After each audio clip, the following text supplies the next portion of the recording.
Hi hello नमस्ते. Pipe cleaner DIY festive सिरीजमध्ये तुम्हा सर्वांचं खूप खूप स्वागत आहे. आज मी बनवत आहे सोनचाफ्यांची फुलं आणि त्यापासून सुंदर अशी कंठी. ही कंठी बनवण्याची प्रोसेस खूपच सोपी आहे आणि ती प्रोसेस या व्हिडिओमध्ये मी डिटेलमध्ये शेअर केली आहे. सो व्हिडिओ शेवटपर्यंत नक्की पहा. व्हिडिओ आवडला तर व्हिडिओला लाईक करा, याला जास्तीत जास्त शेअर करा आणि चॅनलवर नवीन असाल तर सबस्क्राईब करायला विसरू नका. ओके, सो 5 पाकळ्यांचं सोनचाफ्याचं फूल आपण बनवणार आहोत. आणि त्यासाठी मी घेतली आहेत 5 येलो कलरचे पाईप क्लीनर्स. प्रत्येक पाईप क्लीनरला हाफमध्ये कट करायचं आहे. आता पाईप क्लीनरचे 2 तुकडे हाफमध्ये फोल्ड करायचे आहेत आणि व्हिडिओमध्ये दाखवल्याप्रमाणे एकमेकात लॉक करायचे. वरच्या पाईप क्लीनरला पीळ देऊन घ्यायचा आणि त्याच्या दोन्ही बाजू खाली फोल्ड करून घ्यायच्या आहेत. ही आपली एक पाकळी बनणार आहे. लास्ट व्हिडिओसारखंच पाकळीला व्यवस्थित आकार देऊन घ्यायचा आहे. मैत्रिणींनो, इथे तुम्हाला पाकळी खूप छोटी वाटत असेल, पण 5 पाकळ्या जोडल्यानंतर आपलं फूल खूप छान दिसणार आहे आणि तसंही सोनचाफ्याचं फूल थोडं नाजूकच असतं. 4 पाईप क्लीनरपैकी एका पाईप क्लीनरने बाकींना पीळ देऊन पाकळीला व्यवस्थित लॉक करायचं आहे. आपण जास्वंदाच्या पाकळीला शेप देण्यासाठी जसा टाइम घेतला होता तसाच इथेही घ्यायचा आहे, कारण पाकळीच्या फिनिशिंगवरूनच आपल्या फुलाचं फिनिशिंग येणार आहे. मी अजून एकदा पाकळी बनवण्याची प्रोसेस तुम्हाला दाखवते. ॲक्च्युली माझ्याकडे येलो कलरचे पाईप क्लीनर्स कमी होते, म्हणून मी एका पाईप क्लीनरपासूनच एक पाकळी बनवली. म्हणजे 2 हाफ पीस घेतले आणि एक पाकळी बनवली. पण त्यामुळे पाकळीच्या सेंटरला गॅप तयार झाला. तो झाकण्यासाठी मी पाकळीला व्यवस्थित दाबून घेतलं, पण त्याने काय होतंय की आपली पाकळी छोटी दिसते. तुम्हाला अजून थोडीशी मोठी आणि भरून दिसणारी पाकळी हवी असेल तर काय करायचं ते पण सांगते. 2 हाफ पीसच्या ऐवजी 3 हाफ पीस घ्यायचे. म्हणजे एका पाईप क्लीनर ऐवजी 1.5 पाईप क्लीनर वापरायचा. खाली एकावर एक असे 2 पीस ठेवून घ्यायचे आणि तिसऱ्या पीसने त्याला व्हिडिओमध्ये जसं दाखवलं होतं आता तसं लॉक करून घ्यायचं. खाली आपण सिंगल पीस घेतला होता आणि वर पण सिंगल पीसने लॉक केला. तर इथे खाली 2 पीस घ्यायचे आणि वर सिंगल पीसने लॉक करायचं. बाकी प्रोसेस सर्व सेमच असेल. याने काय होतं की पाकळीच्या आत गॅप तयार होणार नाही.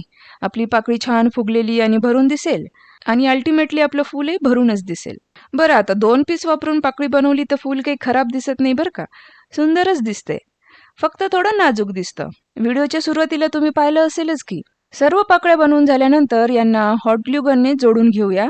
पाकळी जोडताना फक्त अर्ध्या भागातच ग्लू लावायचा आहे आपल्याला. एक एक करून 5ही पाकळ्या जोडायच्या आणि शेवटी पहिली आणि 5वी पाकळी जोडायची. याने आपली सुंदर अशी सोनचाफ्याची कळी तयार होईल. आता ग्लू गनने पाकळी चिटकवताना जर फक्त खालच्या अर्ध्या भागात ग्लू लावला तर तुम्हाला कळीचं रूपांतर उमललेल्या फुलात पण करायचं असेल तर सहजपणे करता येईल. पण आता या कळीला किंवा फुलाला रिअलिस्टिक लुक देण्यासाठी त्याच्या देठाला आपण ग्रीन टेपने कव्हर करूया. ही ग्रीन टेप मी तुम्हाला फर्स्ट पार्टच्या व्हिडिओमध्ये दाखवली होती. ग्लू गनने मधून थोडासा ग्लू लावायचा आणि टेप छान कव्हर करून घ्यायची. इथे तुम्ही ग्लू गनच्या ऐवजी नॉर्मल ग्लू पण वापरू शकता. इवन फेविकॉल पण चालेल. आणि तुम्ही पाहू शकता मैत्रिणींनो, किती सुंदर असं फूल तयार झालं आहे. अशीच टोटल 12 फुलं इथे मी बनवली आहेत. या फुलांचा हार ओवण्यासाठी मी घेतलेला आहे शिलाईचा धागा. या धाग्याला 4 पदरी करून घेतलाय, म्हणजे धागा मजबूत होईल. तुम्ही रेग्युलर हाराचा धागा पण यूज करू शकता. आता या धाग्याची लेंथ मी भरपूर ठेवली आहे, म्हणजे हार ओवताना मध्येच धागा कमी पडणार नाही.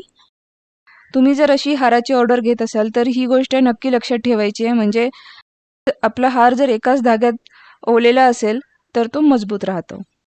धाग्यात काही मोती ओवून घेतलेत आणि नंतर एक फूल ओवलं. मग ऑफ व्हाईट आणि गोल्डन मोत्यांचं कॉम्बिनेशन करून व्हिडिओत दाखवल्याप्रमाणे मोती ओवले आहेत. एक फूल आणि 5-5 मोती अशा पद्धतीने कॉम्बिनेशन करून मी इथं फुलं ओवून घेतली आहेत. आता मोत्यांचा आकार, शेप, कलर आणि क्वांटिटी तुम्ही तुमच्या चॉईसने घेऊ शकता. 5 फुलांनंतर मात्र मोत्यांचं कॉम्बिनेशन पण चेंज केलं आणि लेंथ पण वाढवली आणि नंतर एकाऐवजी 2 फुलं एकदाच ओवली. त्याने हाराला गोंडा लावल्यासारखा फील येणार आहे आपल्याला. दुसऱ्या बाजूला पण सेम पद्धतीने सर्व काही ओवून घेतलं आणि शेवटी मोती जे आहेत ते लॉक करून घेतले. खूप सुंदर हार तयार झाला आहे फ्रेंड्स. आणि मी सांगण्यापेक्षा व्हिडिओमध्ये पाहून तुम्हाला ते जास्त समजेल की मी ते कसं केलेलं आहे. तर व्हिडिओ तुम्ही थोडासा स्लो स्पीड करूनही पाहू शकता, त्याने तुम्हाला एकदम क्लिअर सगळं समजेल. Friends, pipe cleaner festive craft सिरीजचा हा 3रा व्हिडिओ आहे. आधीच्या दोन्ही व्हिडिओला तुम्ही खूप छान प्रतिसाद दिला आहे, त्यासाठी थँक्यू सो मच. तुम्ही सर्वांनी माझ्या दोन्ही व्हिडिओजवर भरपूर प्रश्नही विचारले आहेत. सर्व कमेंट्सला रिप्लाय देण्याचा मी प्रयत्न केला आहे. काही क्वेश्चन्स रिपिटेटिव्ह होते, तर मी म्हटलं की तुमच्या सर्वांच्या प्रश्नांचे उत्तरं देण्यासाठी लवकरच एक Q&A व्हिडिओ घेऊन येणार आहे.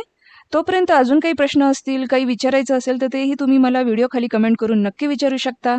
नेक्स्ट व्हिडिओमध्ये पाईप क्लीनरचा मी कुठला ट्युटोरियल घेऊन येऊ हे पण तुम्ही मला सजेस्ट करू शकता. आतापर्यंत दिलेल्या सपोर्ट आणि प्रेमासाठी खूप धन्यवाद. असंच प्रेम राहू देत. व्हिडिओ आवडल्यास व्हिडिओला लाईक करा, जास्तीत जास्त शेअर करा आणि चॅनलवर नवीन असाल तर चॅनलला सबस्क्राईब करायला विसरू नका. पाईप क्लीनरचे अजून भरपूर फेस्टिव्ह आयटम्स आपण घेऊन येणार आहोत. So stay tune with us. Till then bye bye.